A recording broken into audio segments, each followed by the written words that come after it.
Good morning, fantasy football fans,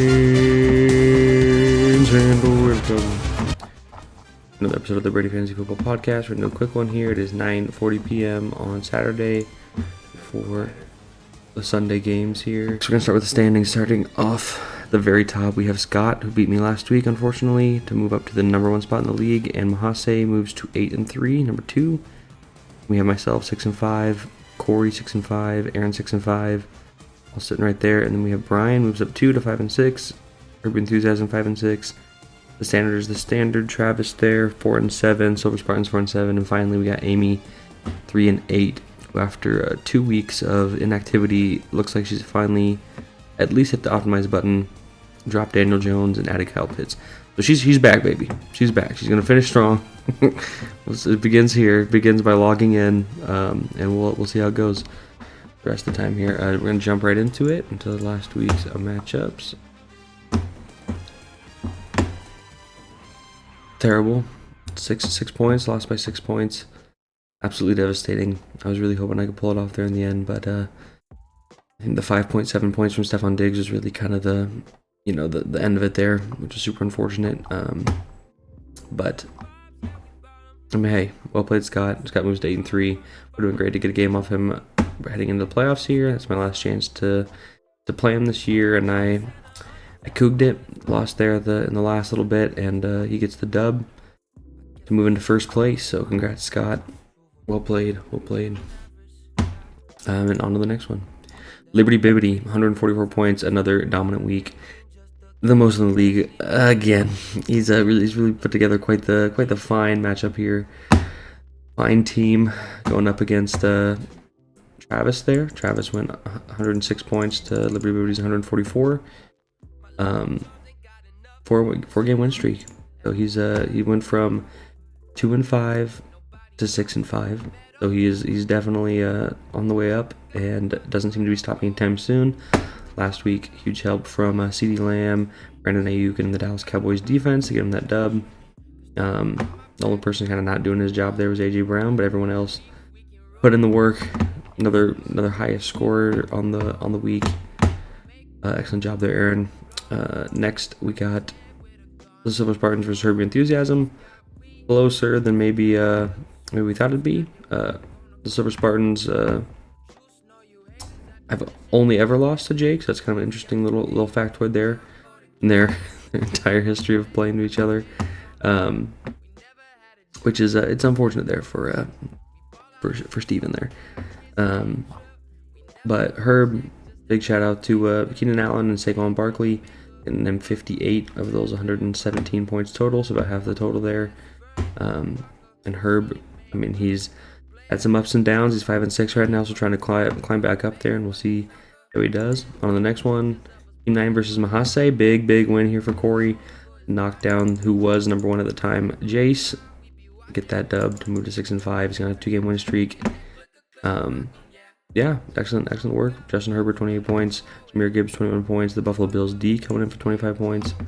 I really no complaints.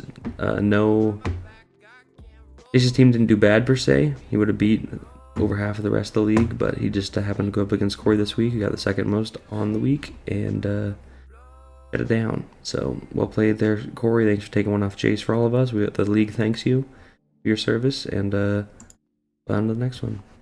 Lastly, we got Brian versus Amy, who Amy was was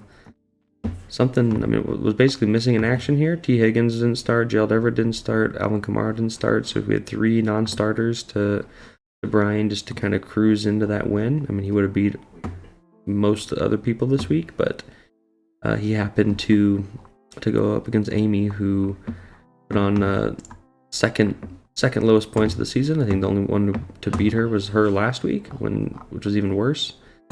So he's on a 4-game loss streak, 3-8, 3-4 to 3-8. So it's a pretty big tank there. I think maybe she just likes singing the national anthem at this point. I'm not sure. But we'll see if she can fix it next week. And I know this week's kind of weird. Week 12, it's with Thanksgiving and everything. They had 3 Thanksgiving games, a Black Friday game. And so heading into Sunday, I mean, there's already a lot of games that have been played. So we're going to take a look at where we're at. I'm up against Mahase this week. It doesn't look great for me. 15-52 so far. Mahase getting 25 points from the Dolphins defense versus the New York Jets, which is super unfortunate for me. 25 points there. 18 from Amon St. Brown and 7.8 from Tua Tagovailoa. I don't know if I'm saying that right. I always feel like I mess it up. And then Jay Reed for me, 15 points. A solid start. We'll see if I can climb back up. It's not looking good in the projections, but you know what we say. I don't believe in the projections when they're against me, so we're gonna just keep rolling with it. Next, we got Kugdit versus Travis. Travis is off to a rolling start.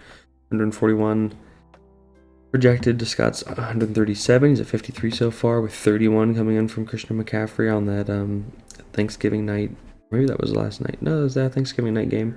31.9 points. 49ers defense putting up 16. Kittle having a terrible game from what he's been doing lately. 4.9 points. That's unfortunate. Whereas Waddle had 20 on the bench. You hate to see it, but it happened to Travis. I don't hate it that much. And then the Seahawks D putting up 14 in that fight somehow. I mean, they got a sack, an interception, and a pick six. That helps a bunch and goes a long way there. So we'll see who wins. Obviously, this would be a big win for the league if Travis can knock a game off him, as well with me. I can knock a game off of Majace here, then it's going to be good for everybody. Can break this thing wide open. Right now, it's kind of a two people. You know, these two guys are off their head by quite a bit. 8-3 to 6-5. They got 2 wins on everybody. We can knock them down a peg. That'd be great. Next, we got Aaron versus the Silver Spartans, and Aaron's looking like he's going to have another league high week. 16 from the Cowboys defense, 13 from Ayuk, 19 from CeeDee Lamb, 13.9 from Breece Hall, and 33 from Dak Prescott. So, absolutely crazy start. He left David Montgomery on the bench and Brandon Cooks on the bench. But, I mean, that's not hurting him at all. He could probably just win with what he has. I mean, one more player maybe, and he beats Steve anyway. So Steve's struggling. He's projected 101. He's gonna need big games if he wants to be able to try to crawl back into this, because he's got Metcalf, who didn't perform, L. Thomas, who didn't perform, Aubrey, who did his job at 8, but B. Robinson, 8 points, and Mostert, kind of the only one kind of leading the pack there, 21.4 points, but he's gonna need more than just Mostert to be able to beat Aaron this week. So best of luck, Steve. I know he's at 4-7. Aaron's on a 4-game win streak and looks unstoppable at this point. He's just rolling, so we'll see what happens. But he's climbing up those standings quick, and I don't think Steve's gonna be able to stop him this week. So on to the next one. Herb versus the vicious tiger-headed Cluck. We got Brian, who had 27 points from Tyreek Hill, 7 from Tyler Lockett. And on the other side, 22 points, Deebo Samuel. For Jake, great start. He's projected 133 to Brian's 114.